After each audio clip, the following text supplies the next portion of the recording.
Well, hello there. It's another great day for a great day, and I'm glad you're with me. We're going to a place today where cowboys go, where they go to get beef.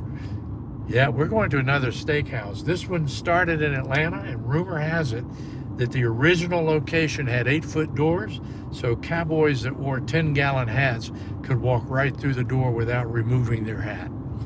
We're going to Longhorn, place for steak.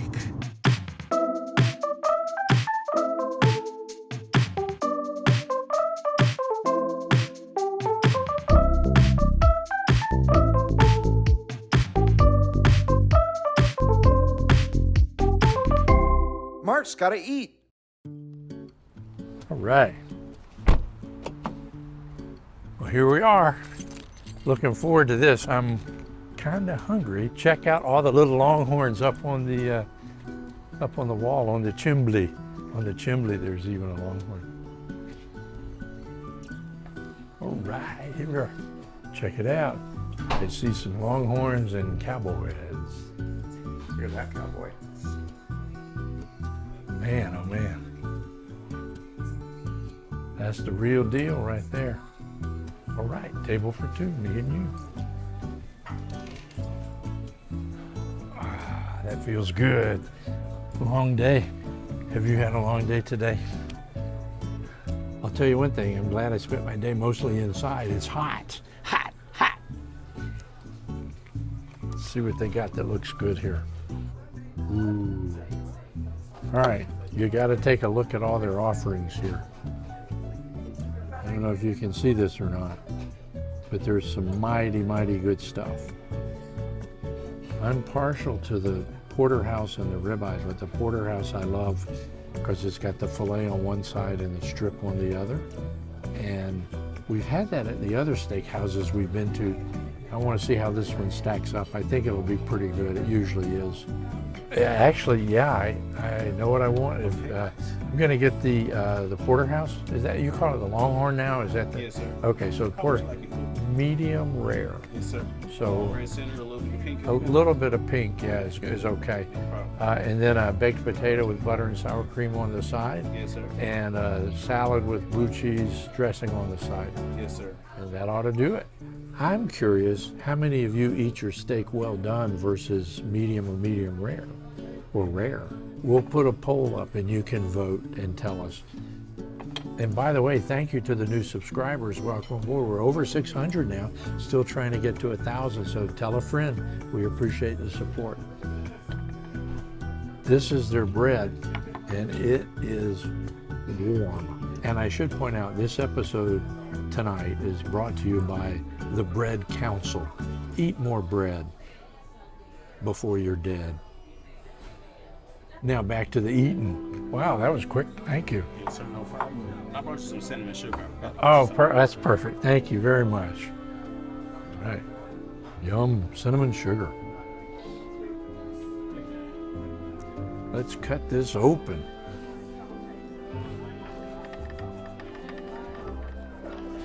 Man, check that out. Woo. That is good. All right. Do you like the end pieces? Some people don't, some people love it. I like bread. So I'm okay with either as long as it's fresh, which this is. The biggest challenge is getting warm butter not to melt off the knife. Let's taste this stuff. Here we go. Ooh. Honestly, there's a meal in itself right there. Good stuff. But let's plus it. Let's try the cinnamon sugar. I'm sorry. This is delicious. I'm not kidding. You need to taste this. He was kind enough, the server was kind enough to bring us cinnamon sugar, so I'm gonna dip this hot buttered bread into it. Check that out.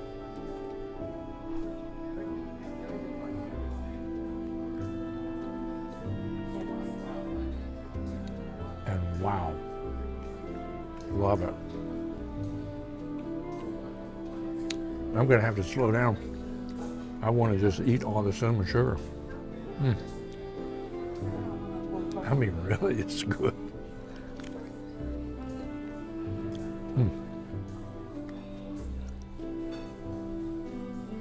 Pardon me while I stuff my face. I could dunk it in blue cheese. Here's something that I love. They got the fresh pepper.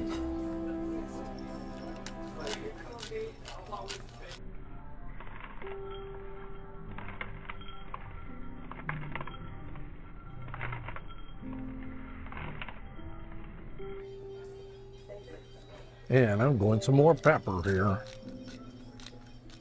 It's a pepper fest.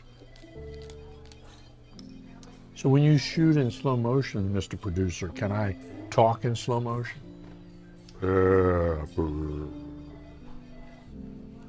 All right, let's dig into this salad.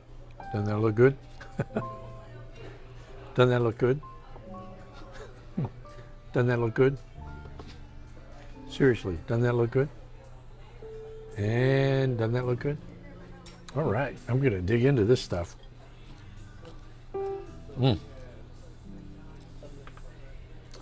So when this place opened, the guy that opened is kind of an Atlanta legend, restaurateur. I think he's, actually I forget his name, but he's a legend, trust me. It was George. Steve? It was not Steve. It was George and Brian. Steve. Steve. Steve. It was George McCures, I think, or something like that. Anyway, he originally opened a restaurant in Atlanta called the Victoria Station. If you're an old timer, you may remember them. They were like railroad cars, and I remember the first one that I saw. It was a real catchy thing, because in the middle of the block there's a railroad car, and you got to dine in the railroad car, and it was called Victoria Station. And they served great food, and that was good. But eventually, he moved on to the concept of steak, cowboys, and creating the whole environment of a Longhorn bar, and that's what we got. But his first location, he had to raise money with, obviously, investors, but the main person who loaned him the money backed out very close to the time of opening, and so his dad wound up putting in the money. It was, I think, maybe around $100,000 back in the late 70s, early 80s, something like that.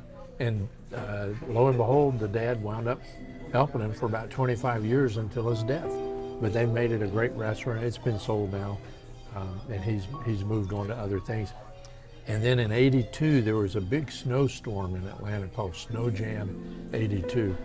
And I actually remember that because it was like 3 days Atlanta was shut down. And what he did, this is the genius of an entrepreneur, he was one of the few places in Atlanta that still had power.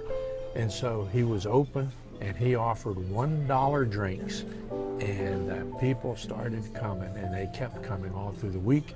And that kicked off the Longhorn Steaks. And that's a thing of history now, but pretty cool to know how people solve problems to keep things up and running and moving forward. Now, after he sold this, it turns out he buddied up with Ted Turner, and they launched Ted's Montana Grill. Ted for Ted Turner. And the main course is bison at Ted's Montana Grill rather than beef, and sustainable. So that's pretty cool. Maybe we'll go to Ted's on another occasion, but that's the story of Longhorn in a nutshell.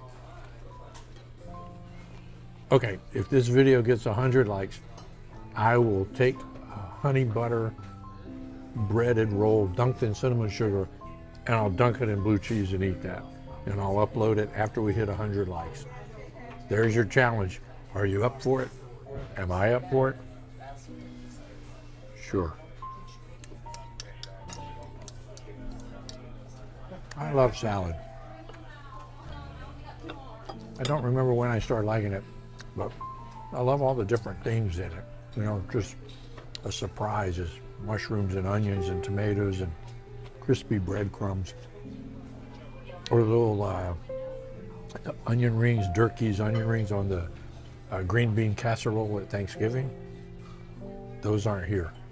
But don't you love them? Let's dig in. Doesn't the steak look good? So I'm gonna get this butter in the potato while it's still hot. Man, nothing like a good baked potato. So that's ready. Now let's look at this steak. So I got the filet here and I got the strip here. True confession, I'm gonna take the filet home to my wife. The steak, I'll try the strip side. Let's see, let's get into this thing. Whew. It's tender.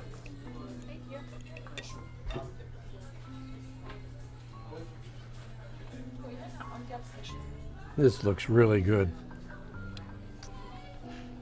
Because it is really good. Whew. That's yummy. So, I know it's a real thing, but you know, food prices are going up. I seem to remember these being a little thicker. They're still delicious. But the problem with a thin steak is it's mighty hard to cook it with any degree of accuracy because you just touch it to the grill and it's done. Thicker they are, the easier it is to kind of cook them through. But this is delicious. Tender.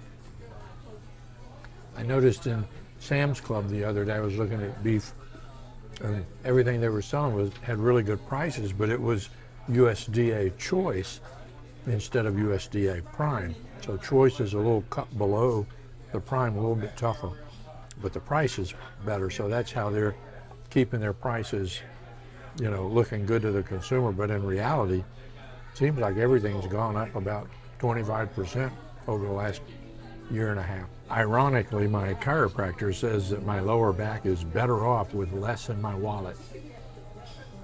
I'm changing chiropractors. Anyway, this is delicious. I'm going to enjoy a couple more bites. But I have a question for you. So thinking cowboys,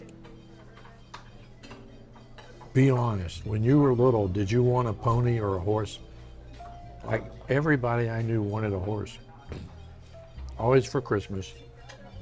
And you'd wake up on Christmas morning and look in your backyard. No pony, no horse. Santa didn't bring it. What's the deal with Santa? What's wrong with Santa? Wasn't I clear? Didn't I make it clear that I wanted a horse for Christmas? And then my parents would begin explaining, well, Santa probably realized that we don't have anything larger than a postage stamp for a yard, and the horse might seem frustrated by that. So probably Santa, in Santa wisdom, decided not to bring me a horse this year, but maybe next year. No, but seriously. So my neighbor had horses.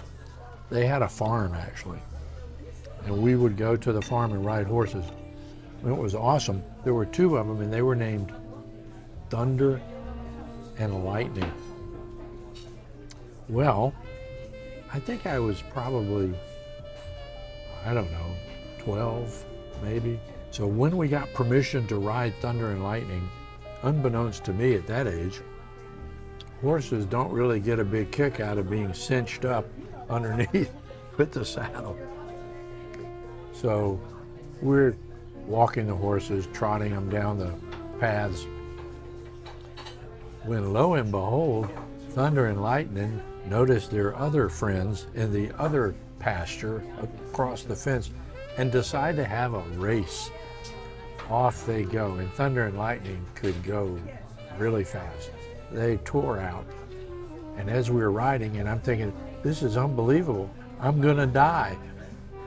All of a sudden, the saddle starts doing this, because as the horses stretched it out, the cinch underneath lost some tightness. So I'm holding on for dear life, and I'm absolutely going sideways until I am underneath Lightning riding.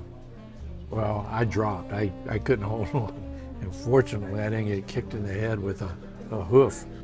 But I was told by everyone else that was watching that it was spectacular. and they were so glad I was safe. But that cured me of riding big horses for a little while.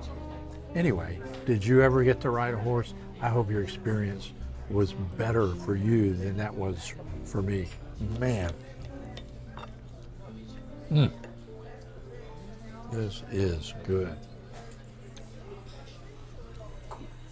So good. I'm wondering what they put on here. There must be a rub or something they use. The great thing about a big meal that's good like this is that it fills you up. The bad thing is, as you get old, you can't eat that much of it. I've got my go box here. I'm gonna wrap it up and just remind you, whether you're on the range, in the saddle, or sitting in a comfortable booth with a delicious meal, life is short. So please, please enjoy every meal.